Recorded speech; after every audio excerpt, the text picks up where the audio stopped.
Welcome to the Big D Breakdown. I'm your host, Larry Lease. Today we're diving into the latest headlines from around AT&T Stadium. But first, we'd like to thank our sponsor, Game Time, for sponsoring this episode. If you're looking for the best place to find Dallas Cowboys tickets, or tickets to any kind of entertainment event, sporting events, concerts, comedy shows, anything, check out Game Time today. A link to Game Time will be in the description. If you use that link, you can help support the show in a small way. We'd also like to thank Poddex for sponsoring this episode. Check them out today at poddex.com and use the promo code Larry21 for 10% off your order. Our first topic is Mike McCarthy being undervalued in recent head coach rankings. There's a lot expected out of you when you were the head coach of the Dallas Cowboys. Jerry Jones hired Mike McCarthy because of his success in Green Bay. Despite that fact that critics felt the coach was only able to do what he did with the Packers because of Aaron Rodgers. In reality, McCarthy has improved the Cowboys. It's undeniable that he's made some questionable decisions, but he took a team that went 6-10 in 2020 to a team that went 12-5 in 2021. However, his team's frustrating playoff exit put a dark cloud over a much improved season and put the coach's job in question. And when you coach the Cowboys, one loss or a poor play call puts you on the hot seat. Even though the Cowboys should have gone farther in the playoffs, is Mike McCarthy one to blame? And even if he is it fair to consider him a coach at the bottom half of the league? That's what CBS sports writer Cody Benjamin thinks. Out of all 32 coaches in the NFL, McCarthy was ranked 18. Is the 58-year-old a top 5 or 10 coach? Probably not, but the bottom half of the league certainly feels like a stretch. Eagles head coach Nick Sirianni and Browns head coach Kevin Stefanski were both deemed better coaches than the Cowboys leader. Come on, Browns, really?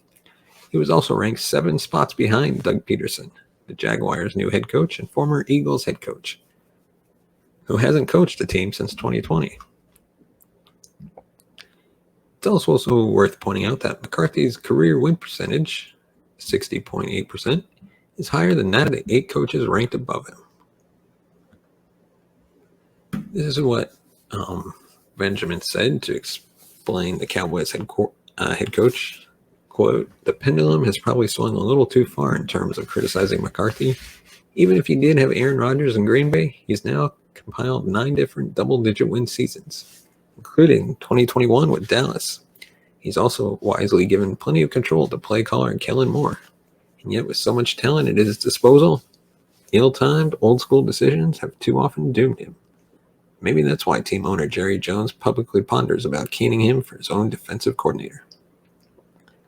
The problem for McCarthy is that the last thing fans have to remember him by was an absurd final 14 seconds that booted his team out of the postseason. After the loss to San Francisco, nobody was thinking about a 12-5 record or a sweep in the NFC East. But as Jerry Jones has said, at least when he decides to defend the coach, he wouldn't have hired McCarthy if he didn't believe in his ability to get the Cowboys to the playoffs. The longtime coach is one of only 8 head coaches in the league with a Super Bowl win to their name. The other 7 were all ranked 11th or higher on the list. Does the third-year Cowboys coach have a lot to prove? Absolutely. Sean Payton rumors are already swirling, and he has an incredibly talented roster worthy of a postseason run. But is he worthy of being ranked number 18 in a league that's full of talented young coaches? No, he doesn't.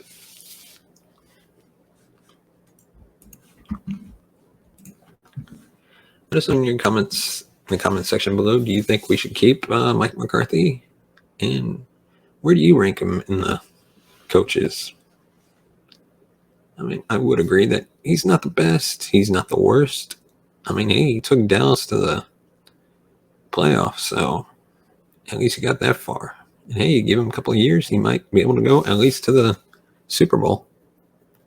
I could see McCarthy bringing the Cowboys to the Super Bowl. I don't know if they'd win the Super Bowl, but I think they could take him there. But on to our next topic. Von Miller would have taken less to play in Dallas. The Cowboys have had quite the offseason. The team has lost many star players in the last few months, But perhaps no situation was quite as embarrassing as the loss of Randy Gregory. The front office was fully prepared to re-sign the veteran defensive end to a 5-year, $70 million deal. The Cowboys' official Twitter account even sent out a tweet welcoming him back to Dallas. And minutes later, after the deal was made, Gregory backed out and was headed to the Broncos due to certain verbiage he didn't like in the contract with the Cowboys. This left the team without their wide receiver 1, wide receiver 3, and starting defensive end. Even more frustrating than the last-minute escape by Gregory was the fact that the Cowboys had multiple opportunities to fill his spot with top-tier free agent talent. For example, many assumed Dallas would bring in former Seahawks Bobby Wagner due to his prior experience with Dan Quinn. Wagner would eventually sign with the Rams. Perhaps the most exciting, almost of the offseason, was the idea that the Joneses could sign reigning Super Bowl champion Von Miller. If only we had Von in Dallas, man, that would definitely help a lot. The outside linebacker would have been a great addition to the roster, and the Cowboys had a leg up given the 33-year-old is a Texas native. Current and former Cowboys players even tried to help convince the Texas native to sign with Dallas. In the end, Miller would sign a lucrative deal with the Buffalo Bills. What we knew then is that the Cowboys likely were not willing to offer the Texas native that much money. But in a recent in-depth article with The Atlantic, we learned that the Super Bowl champ wanted to play with Dallas but said no due to a poor offer. Jerry and Steven truly missed out on this opportunity. Miller says Dallas then offered him the same contract they had negotiated with Gregory, a reported 5 years, $70 million deal with 2 years guaranteed. He said he told them he was ready to come to the Cowboys, even saying he would have taken less to go to Dallas because it's Dallas, but I wouldn't take it that much less. The front office offered Miller the exact deal they were prepared to give Gregory. Think about that. Miller is an 8-time Pro Bowler, 3-time All-Pro, 2-time Super Bowl champ, and a former Super Bowl MVP. How is a person with those accolades worth the same amount of money as a player with 0 Pro Bowl or All-Pro nods to his name? The linebacker may be 33 years old, but he has only missed more than 2 games in a season one time in his career. We know the Jones family like to shop in the bargain bin in free agency, but you'd think a player of Miller's caliber would be an exception to the rule. Not to mention that the linebacker literally admitted that he would have gladly taken a pay cut to play in Dallas.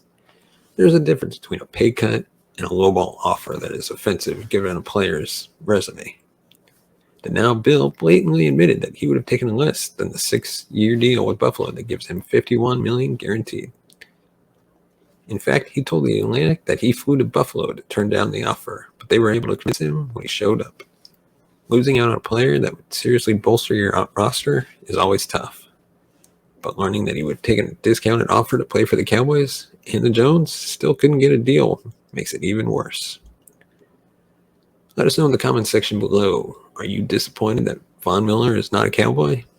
And do you think Von Miller could make a difference in the Cowboys roster? And hey, before we move on, please smash that like button, subscribe to the channel, and hit that bell notification button to be notified of future videos. And now on to our next topic. 3 current Cowboys who could get cut before week 1. 12 wins in the regular season didn't mean much for the Cowboys in 2021 since they got knocked out of the playoffs in the opening round at the hands of the 49ers. Now, head coach McCarthy is looking to take the next step, which could be challenging after some of the issues on the roster this offseason.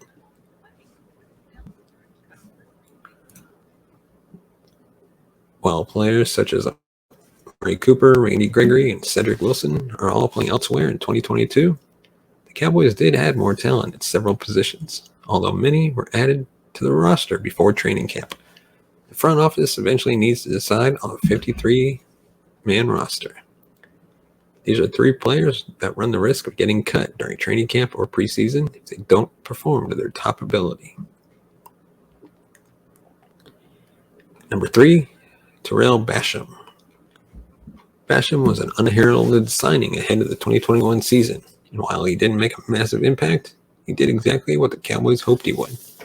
The former third-round pick played in all 17 games, which was huge considering the injuries suffered by Gregory and DeMarcus Lawrence with 6 starts.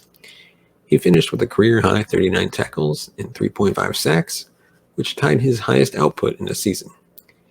He was never a dominant force, but he was steady, so why would he potentially be on the block after losing Gregory in free agency? That would be the addition of 2 new players who will be key contributors in 2022. After losing Gregory, Dallas turned to Dante Fowler Jr. in free agency. The former first-round pick is a journeyman, but he's worked with Dan Quinn before and isn't too far removed from an 11.5 sack campaign. However, they also have rookie Sam Williams as a primary reserve. The second-round pick this season, Williams is very explosive and will be sharing time in rotation with Chauncey Golston and Dorrance Armstrong. That's 5 players on the edge who are unlikely to be cut, which makes Basham the potential odd man out.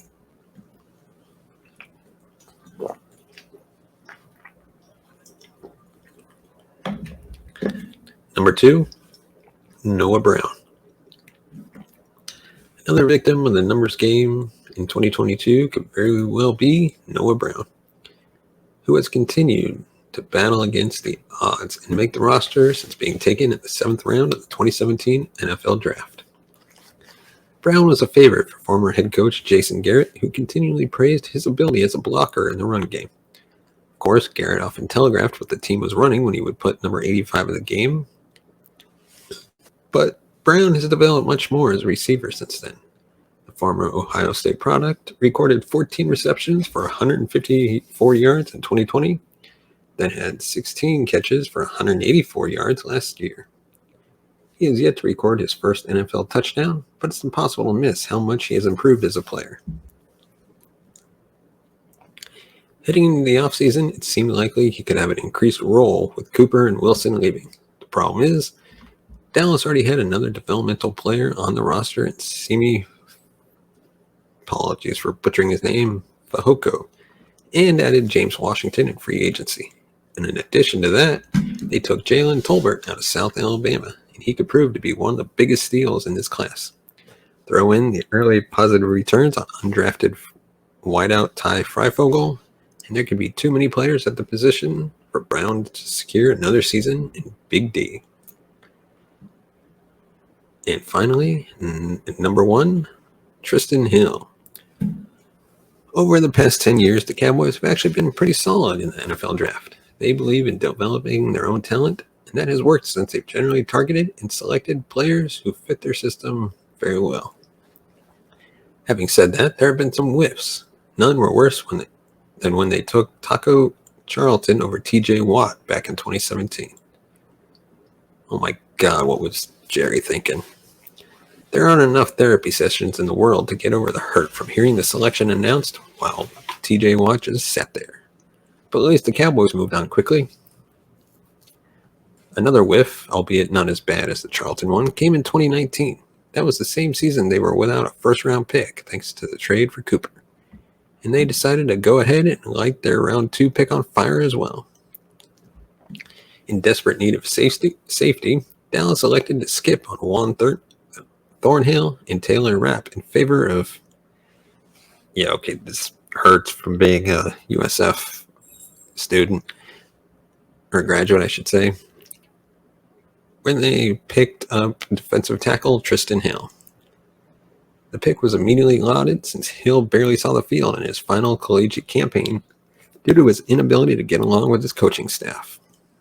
Since coming to the NFL, the questions about his maturity only intensified.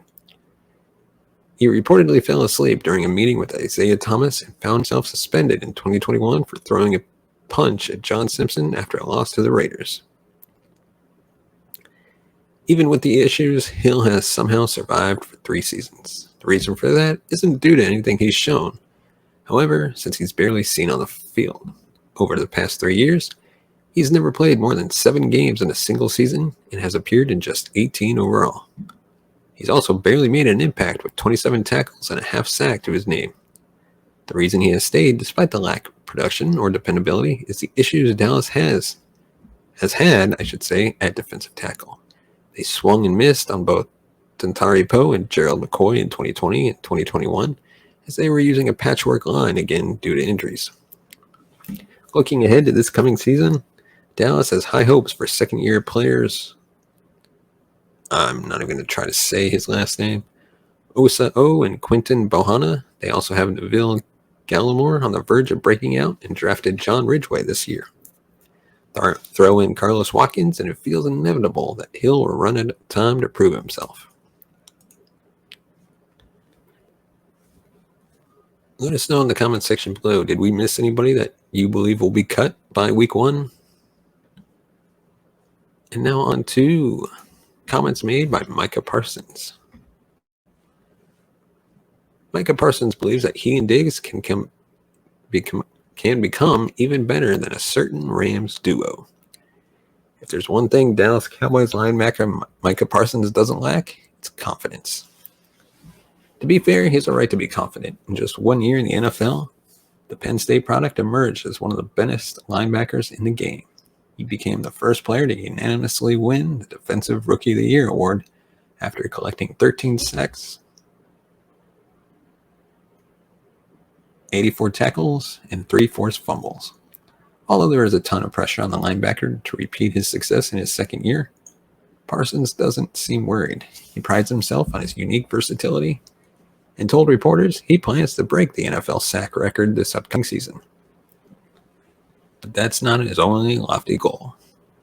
When speaking to USA Today Sports, Parsons said that he and defensive teammate Trayvon Diggs have the potential to become even better than the best defensive duo in the league, Aaron Donald and Jalen Ramsey.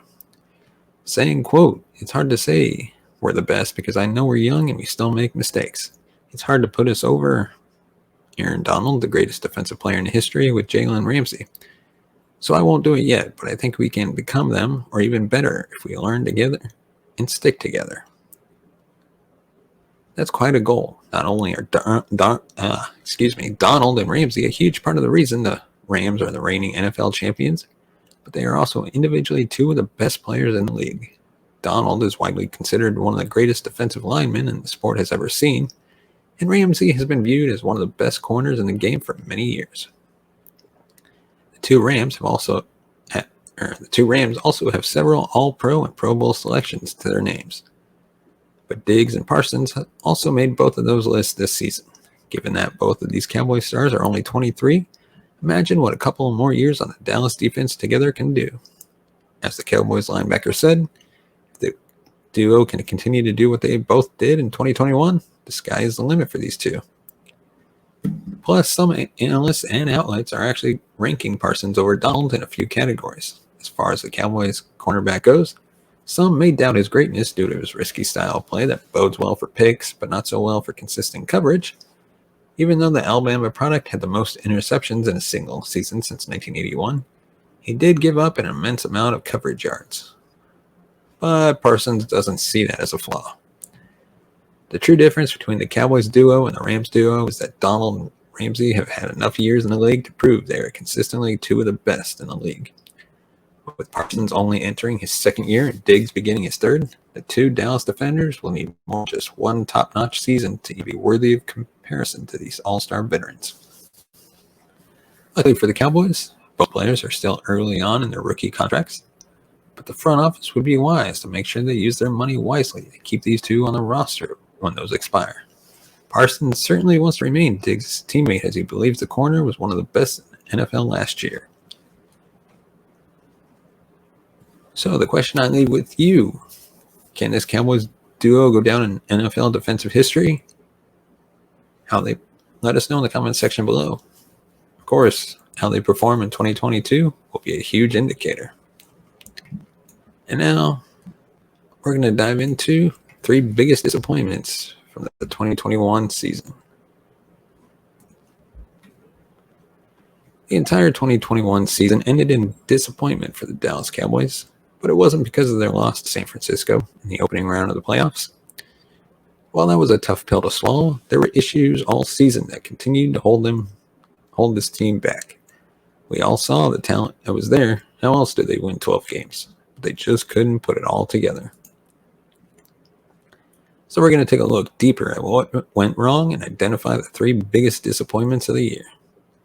Number 3, the entire offensive line. Not too long ago, the Cowboys' offensive line was one of the most dominant in the NFL. They were so elite that Darren McFadden came in and racked up over 1,000 yards in 10 starts, despite being in the twilight of his career. Last season, however, the unit was a major letdown. The interior was pushed around often, like when Tyler his last name. Tyler B. was bullied into Dak Prescott by Javon Hargrave, which resulted in a defensive touchdown. They also had the majority of the team's league-leading 127 penalties. Then there were the issues with availability. Tyron Smith once again battled injuries, and La'el Collins was suspended for 5 games and spent most of the remainder of the season battling with Terrence Steele for playing time. This year, they're hopeful that rookie Tyler Smith can be an improvement over Connor Williams, and Steele can take another step forward in place of Collins, who is now in Cincinnati. If they're going to have more success in 2022, they need to be right, because this unit was a major problem a year ago. So at number 2, Amari Cooper's numbers. When Dallas traded for Amari Cooper in 2018, they took a lot of grief for it. The general consensus was they overpaid him, but it didn't take long for them to prove the doubters wrong. The entire offense turned around the season, and the team went from 3-5 to 10-6, and made the playoffs. That year, Cooper had 725 yards, 6 touchdowns in just 7 games. He followed that up with 171 receptions for 2,300 yards and 13 touchdowns over the next 2 seasons. Then, in 2021, the numbers declined in a big way. Cooper had 68 catches for 865 yards and 8 touchdowns. While he voiced his displeasure in his targets and effectiveness, Stephen Jones basically put the blame on the whiteout and called him for not living up to the 5-year, $100 million extension he signed ahead of the 2020 season. From the outside looking in, it's hard to say who was at fault. There were long stretches where the ball just never went in the direction of number 19, which could be the fault of Cooper, quarterback Prescott, or even offensive coordinator Kellen Moore. No matter who deserves his blame, the lack of big plays from Cooper was a major disappointment in 2021. Dallas clearly seemed to think the issue is primarily on Cooper, given they traded him to the Browns for just a 5th-round pick. Sure, they were in trouble with the cap, but if they truly felt Cooper could continue to be a difference maker, they could have made it work. Instead, they elected to put more pressure on CeeDee Lamb and hope he doesn't disappoint in 2022. Number 1, Kellen Moore's play calling. Since taking over as the offensive coordinator for the Cowboys, Kellen Moore has been praised for his creativity as a play caller. He lived up to this as well, securing the number 1 offense in terms of yardage and number 2 in points scored in 2021. Now heading into 2022, Moore continues to get praise, coming in as the number 2 play caller in the league, according to PFF. Just above him is Andy Reid. On the surface, things seemed great for Moore in the Dallas offense. That is until you peel the layers back. Moore had success overall, but much of that came in chunks against lesser opponents. The Cowboys dropped 41 on the Eagles early in the season before they hit their stride, 36 on the Panthers, 44 on the Giants, 43 on the Falcons, 51 in the finale against the reserves in Philly. When facing better teams, however, they didn't fare as well. The Cowboys scored a measly 9 points against the Chiefs, 20 against the Chargers, 22 against Arizona, 17 against the 49ers, and that is the 49ers in the postseason loss. We also saw in that game that Moore struggled to move the ball much at all, although much of this was due to the aforementioned penalties the offensive line was hit with.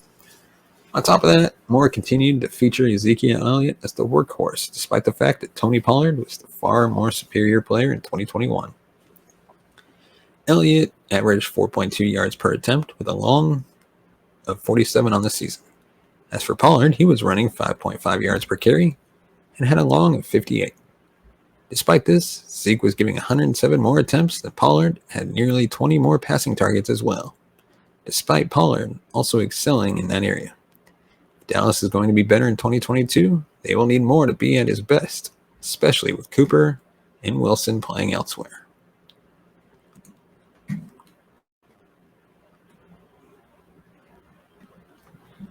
Let us know in the comments section below.